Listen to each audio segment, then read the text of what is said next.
Discusión completa, el CEO de Nvidia, Jensen Huang, sobre la IA y la economía global.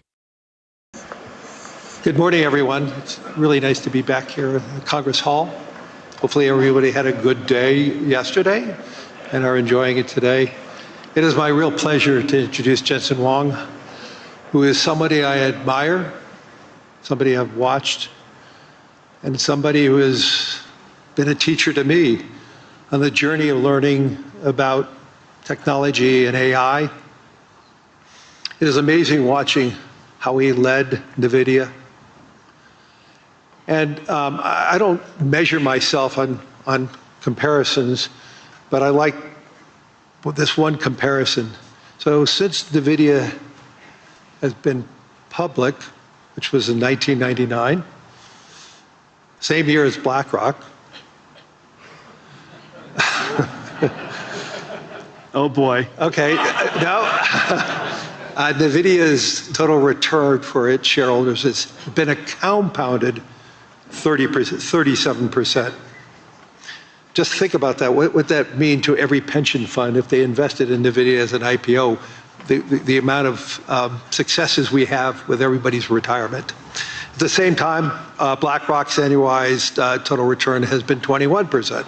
Not so bad for a financial services company, but it certainly pales. But that is just a really great indication of Jensen's leadership, the positioning of Nvidia, and also it is a great statement about what the world believes in the future of Nvidia.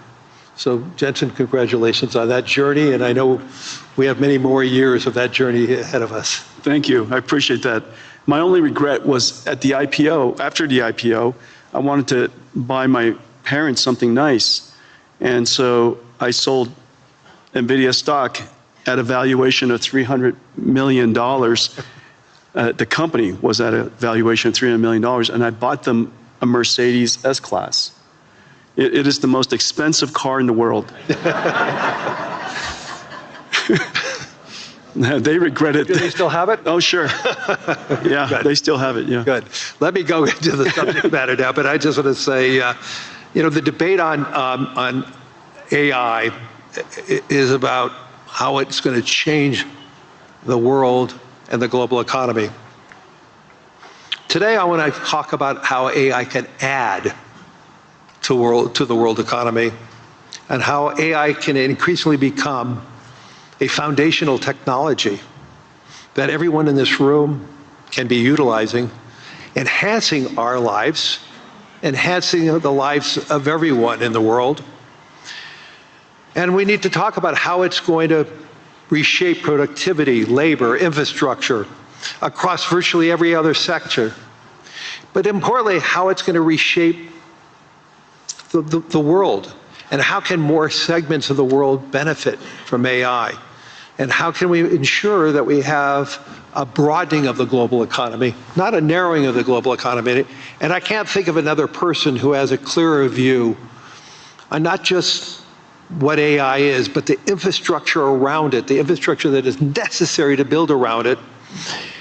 And because so many of the major hyperscalers are utilizers of what Nvidia creates, and the whole engagement around the infrastructure around AI, the potential of AI, I think we have a great voice to listen to this afternoon or this morning. So Jensen, once again, thank you. This is his first time here at the World Economic Forum in Davos, and I know you have a really busy schedule, so thank you for taking that time. I appreciate that. So let me go right into it. Why do you believe that AI has the potential to be that significant engine of growth? And what makes this moment, this technology, different than past technology cycles? Yeah, this is, first of all, when you think about AI and you're interacting with AI in all these different ways, ChatGPT, of course, using Gemini, of course, using Anthropic, Claude, of course, and the magical things that it could do, it's helpful to reason back to the first principles of fundamentally what is happening to the computing stack. This is a platform shift. A platform is something where applications are built on top of. And this is a platform shift like the platform shift to PCs. New applications were developed to run on a new type of computer. Platform shift to the internet, a new type of computing platform, hosted all kinds of new applications. A platform shift to mobile cloud. In each and every one of these platform shifts, the computing stack was reinvented and new applications were created. This is a new platform shift in the sense that today you're using ChatGPT.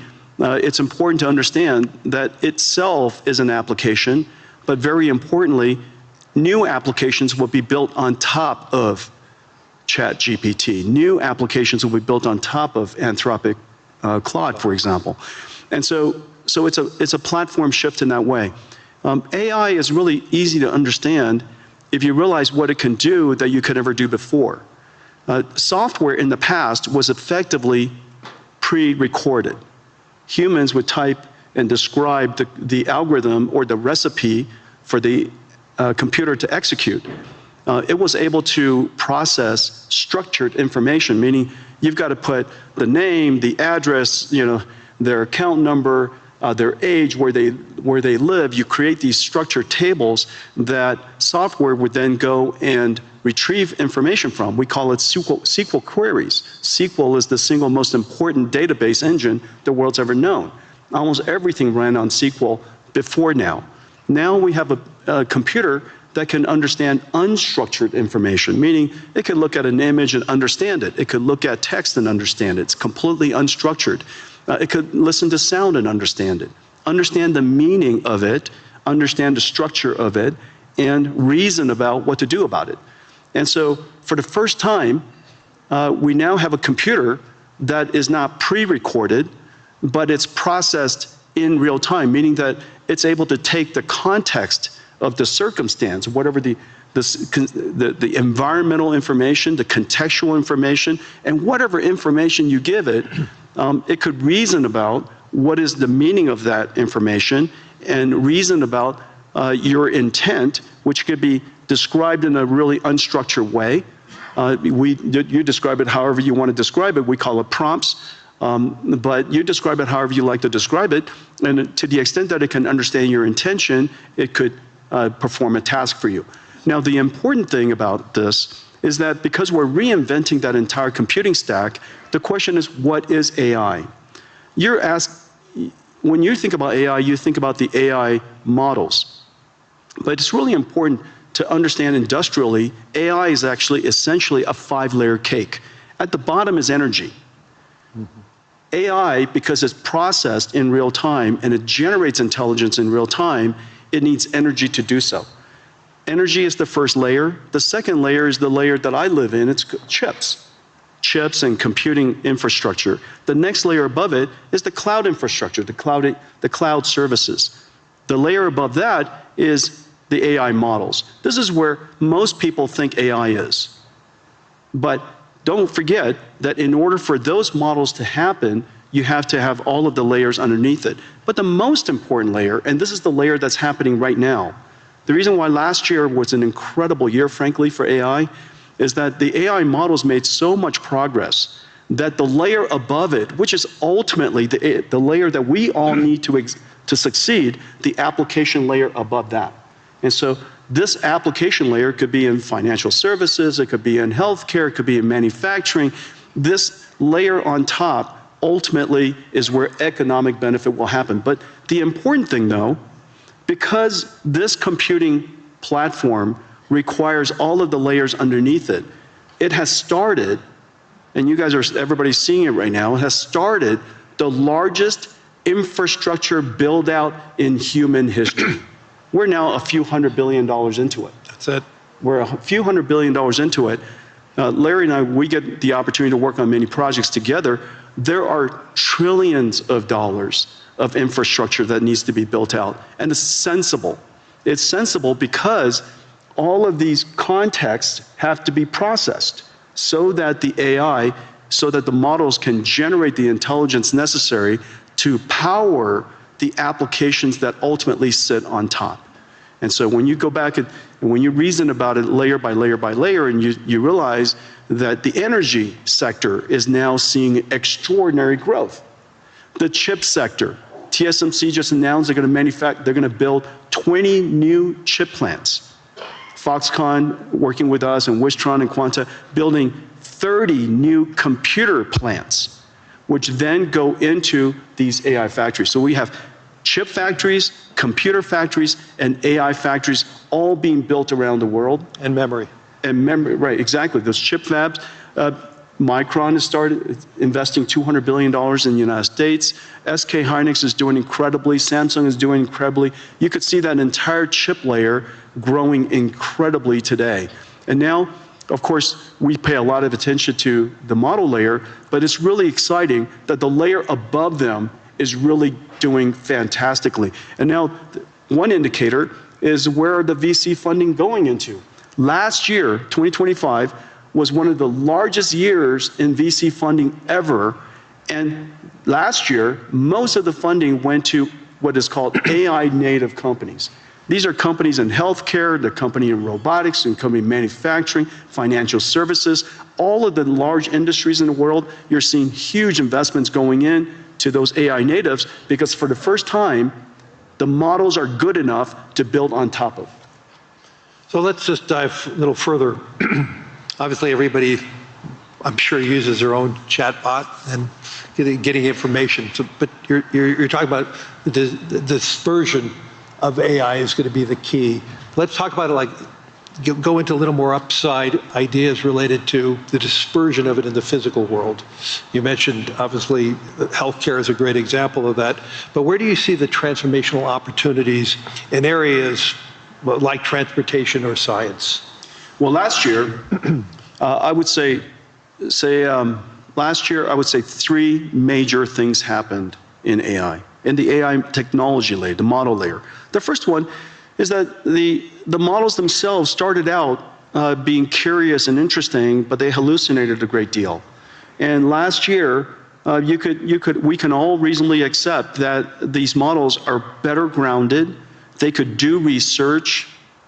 They can reason about circumstances that maybe they weren't trained on, break it down into step-by-step reasoning steps, and come up with a plan to answer your question, do your research, or perform the task. So last year we saw the evolution of language models becoming AI systems that we call agentic systems, agentic AI.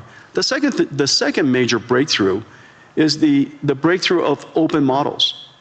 Several years ago, was it a year ago? DeepSeek came out. Last year. And DeepSeek was, a lot of people were quite concerned about it. Frankly, DeepSeek was a huge event for most of the industries, most of the companies around the world, because it's the world's first open reasoning model. Since then, a whole bunch of open reasoning models have emerged, and open models has enabled companies and industries, researchers, educators, universities, startups, to be able to use these open models to start something and create something that's domain specific or specialized for their needs. The third area that had enormous progress last year was the concept of physical intelligence, of physical AI. AI that understands not just language, but AI understands, if you will, nature.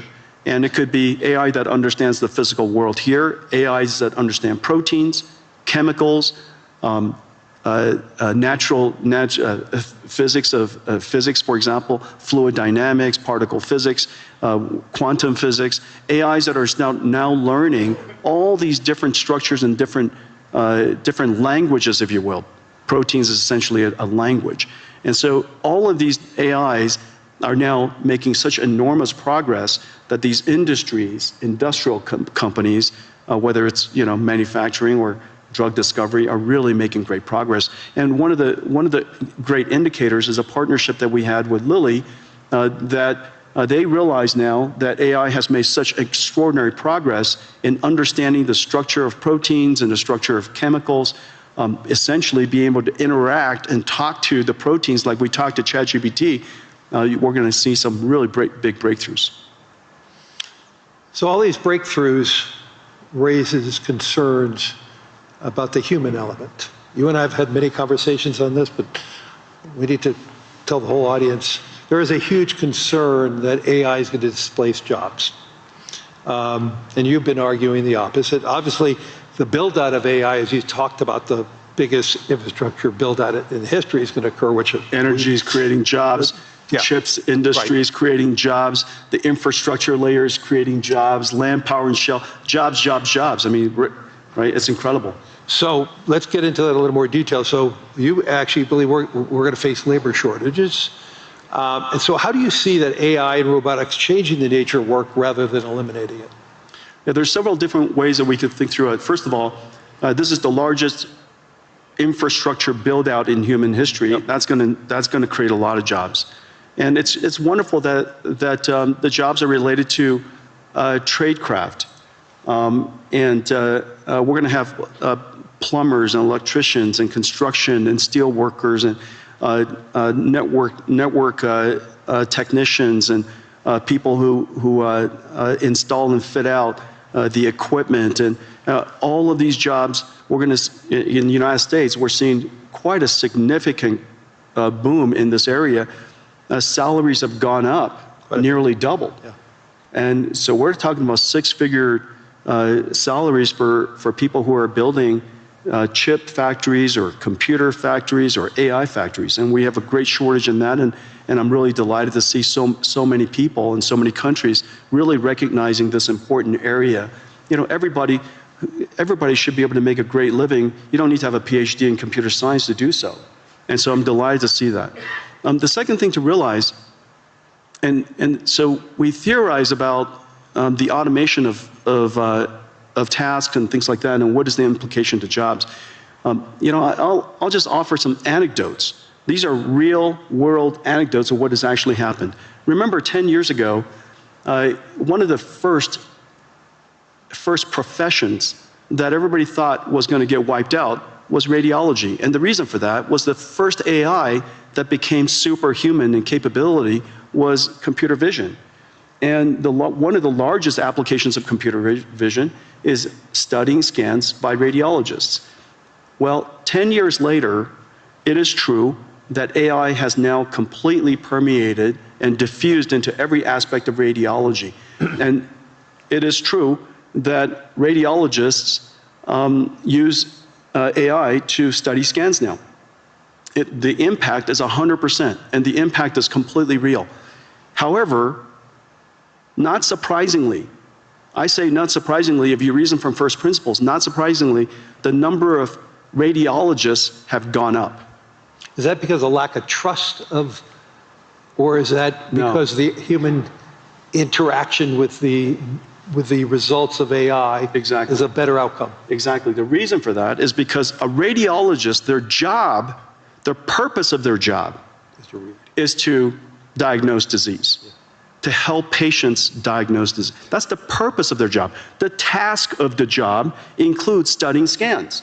The fact that they're able to study scans now infinitely fast allows them to spend more time with patients, diagnosing their disease, interacting with the patients, interacting with other clinicians. Well, surprisingly, also not surprisingly actually, as a result of that, the number of patients that the hospital can see has gone up. Because there are a lot of people waiting a long time to get their scans done. And so now, because the number of patients have gone up, the revenues of the hospital has gone up, they hire more radiologists. This is the same thing as happening to nurses. We're 5 million nurses short in the United States. As a result of using AI to do the charting and the transcription of the patient visits, nurses spend half of their time charting. Documenting. And now they could use AI technology, and one particular company, Abridge, they're a partner of ours doing incredible work. As a result of that, the nurses could spend more time visiting patients. Human touch. That's right. And because you could now see more patients, and we're no longer less bottlenecked by the number of nurses, more patients could get into the hospital sooner. As a result, hospitals do better, they hire more nurses. And so surprisingly, AI is increasing their not surprisingly, AI is increasing their productivity. As a result, the hospitals are doing better. They want to hire more people. you have too many people waiting too long to get into hospitals. And so these are two perfect examples. Now, the easiest way to think about what is the impact of AI on a particular job is to understand whether the job, what is the purpose of the job, and what is the task of the job. If you just put a camera on the two of us and just watched us, you would probably think the two of us are typists because I spend all of my time typing. And so if AI could automate so much word prediction and help us type, then we would be out of jobs. But obviously that's not our purpose. And so the question is, what is the purpose of your job? In the case of radiologists and nurses, is to care for people. And that purpose is enhanced and made more productive because the task has automated. And so to the extent that you can reason about each one of the people's purpose versus the task, I think it's a helpful framework. Let's move this beyond the developed economies. Help me understand how AI is to broaden the world and help the world. I read an Anthropic piece this past weekend that basically said the utilization of AI most recently is very dominant by the educated society. And they're even seeing the educated component of each society being heavily more utilized. And obviously they're using it against their own model Claude, so it may have its own biases. So how do we ensure that AI is a transformational technology, maybe like what Wi-Fi and 5G was for the emerging world? And when you intersect that, what does it mean for the emerging world? And John, how do we broaden the global economy? And two, getting back to the whole job situation with robotics and AI, there is going to be some substitution there. And there's substitution in the United States already going on. We may be creating more plumbers and electricians, but we probably need less analysts at financial institutions. Lawyers need less analysts, because they're able to accumulate the data faster. So let's just pivot on to the emerging world for a second, in the developing world. How do you see that play out? Well, first of all, AI is infrastructure, and there's not one country in the world, I can't imagine, that you need to have AI as part of your infrastructure, because every country has its electricity, you have your roads, you should have AI as part of your infrastructure. Of course, you could always import AI, but AI is not so incredibly hard to train these days, and because there are so many open models, these open models with your local expertise, you should be able to create models that are helpful to your own country. And so I really believe that every country should get involved to build AI infrastructure, build your own AI, take advantage of your fundamental natural resource, which is your language and culture, develop your AI, continue to refine it, and have your national intelligence be part of your ecosystem. And so I think that's number one. And number two, remember, AI is super easy to use. It's the easiest software to use in history, and that's the reason why it's the fastest growing and most rapidly adopted. I mean, in just a couple of 2-3 years, it's coming up to almost a billion people. I think, first of all, Claude is incredible. Anthropic has made a huge progress, huge leap in developing Claude. Yep. We use it all over our company. The coding capability of Claude, its reasoning capability, its ability is just really incredible. And anybody who's a software company really ought to get involved and use it. On the other hand, ChatGPT is probably the most successful consumer AI in history.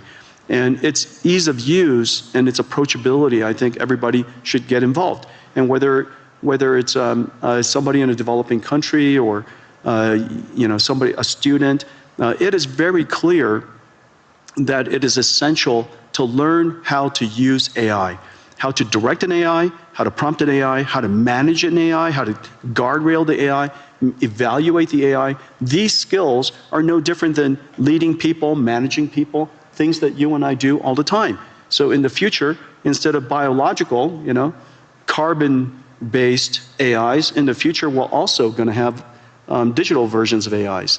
silicon versions of AIs, and we have to manage them. They're just part of our digital workforce, if you will. And so I would advocate that for the developing countries, build your infrastructure, get engaged in AI, and recognize that AI is likely to close the technology divide. Right. Because it is so easy to use and so abundant and so accessible. And so, you know, I'm actually fairly optimistic about the potential of AI to lift the countries that are emerging, and for many people who haven't had computer science degree, all of you can be programmers now, you know. And so in the past we had to learn how to program a computer. Now you program a computer by saying to the computer, "How do I program you?" You know. And if you don't know how to use an AI, just go up to the AI and say, "I don't know how to use an AI. How do I use an AI?" And it would explain it to you. And you know, you say, I like to write a program to create my own website. How do I do that? And it says, it would ask you a whole bunch of questions about what kind of website you would like to build, and then write you the code. And so it is that easy to use, and that's, of course, the incredible, you know, power of AI, which is exciting. Two quick questions, then we're going to run out of time. We're sitting here in Europe. When we were talking about a lot of companies, we mentioned a lot of US companies and Asian companies. Talk to us about how AI and the success of Europe and the future of Europe can intersect, and how do you see Nvidia play that role here in Europe? Well, I have the benefit, Nvidia has the benefit of working with every AI company in the world. And because we're low in the infrastructure layer, and we power AI across the board. And we power AI that are languages, their biology, their physics, their world models, and related to manufacturing and robotics. And the thing that's really quite exciting for Europe is, remember, your industrial base is so strong. The industrial manufacturing base in Europe is incredibly strong. This is your opportunity to now leap past the era of software. The United States really led the era of software. AI is software that doesn't need to write software. You don't write AI, you teach AI. And so get in early now so that you can now fuse your industrial capability, your manufacturing capability with artificial intelligence, and that brings you into the world of physical AI or robotics. You know, robotics is a once in a generation opportunity for the European nations. Now, whether it's, you know, all of the countries that I visit here, industrial base is really strong. The other thing to realize is that so much of the deep sciences are still very strong here in Europe. Right. And the deep sciences now have the benefit of applying artificial intelligence to accelerate your discovery. And so I think that it's fairly certain that you have to get serious about increasing your energy supply so that you could invest in the infrastructure layer so that you could have a rich ecosystem of artificial intelligence here in Europe. So what I'm hearing is we're far from an AI bubble. The question is, are we investing enough? Let's turn it around, because there's so many people talking about a bubble, but the question is, what I'm hearing from you is, you know, are we investing enough to do what we need to do to broaden the global economy? And so one good test on the AI bubble is to recognize that Nvidia has now millions of Nvidia GPUs in the cloud. We're in every cloud, you know, we're used everywhere. And if you try to rent an Nvidia GPU these days, it's so incredibly hard. And the spot price of GPU rentals is going up. Not just the latest generation, but 2-generation-old GPUs. The spot price of rentals are going up. And the reason for that is because the number of AI companies that are being created, the number of companies shifting their R&D budget, Lilly is a great example. 3 years ago, most of their R&D budget, all of their R&D budget was probably wet labs. Notice the big AI supercomputer that they've invested in, the big AI lab, increasingly that R&D budget is going to shift towards AI. And so the AI bubble comes about because the investments are large. And the investments are large because we have to build the infrastructure necessary for all of the layers of AI above it. And so I think the opportunity is really quite extraordinary, and everybody ought to get involved. Everybody ought to get engaged. We need more energy. I think that we all recognize that. We need more land power and shell. We need more trade skill workers. And in fact, that population of workforce is so strong here in Europe. Yes. In a lot of ways, the United States lost that in the last 20, 30 years. Yeah. But it's still incredibly strong here in Europe. It's an extraordinary opportunity you ought to take advantage of. And so I would, I know that where Larry and I work, we see the investment opportunities and the investment scale is going up. The number of startups, as I mentioned earlier, that 2025, the largest investment year in VC history, over $100 billion around the world. Most of it was AI natives. And so these AI companies are building basically the application layer above. And they're going to need infrastructure. They're going to need our investment, and go build this future. And I actually believe it's going to be a great investment for pension funds around the world to be a part of that, to grow with this AI world. And this is one of my messages as so many political leaders. We need to make sure that the average pensioner, the average saver, is a part of that growth. If they're just watching it from the sidelines, they're going to feel left out. And we want to invest in infrastructure. Right. Infrastructure is a great investment opportunity. This is the single largest infrastructure build-out in human history. Yep. Get involved. We're out of time. Hopefully everybody in the audience and everybody on the web streaming is seeing the power of Jensen Huang as a leader, not just a leader in technology and AI, but a leader in business, and also a leader in heart and soul, which is really important today, having that leadership from the heart and the soul. So thank you, everyone. Thank you, everybody. Este sitio puede ayudarte a mejorar tu comprensión de lectura y escucha en inglés. USA Inteligencia Artificial para dividir las oraciones en partes fáciles de entender. Con el reproductor puedes ajustar la velocidad, pausar o retroceder para entender cada frase. Ofrece traducción a 20 idiomas, lo que facilita mucho el aprendizaje.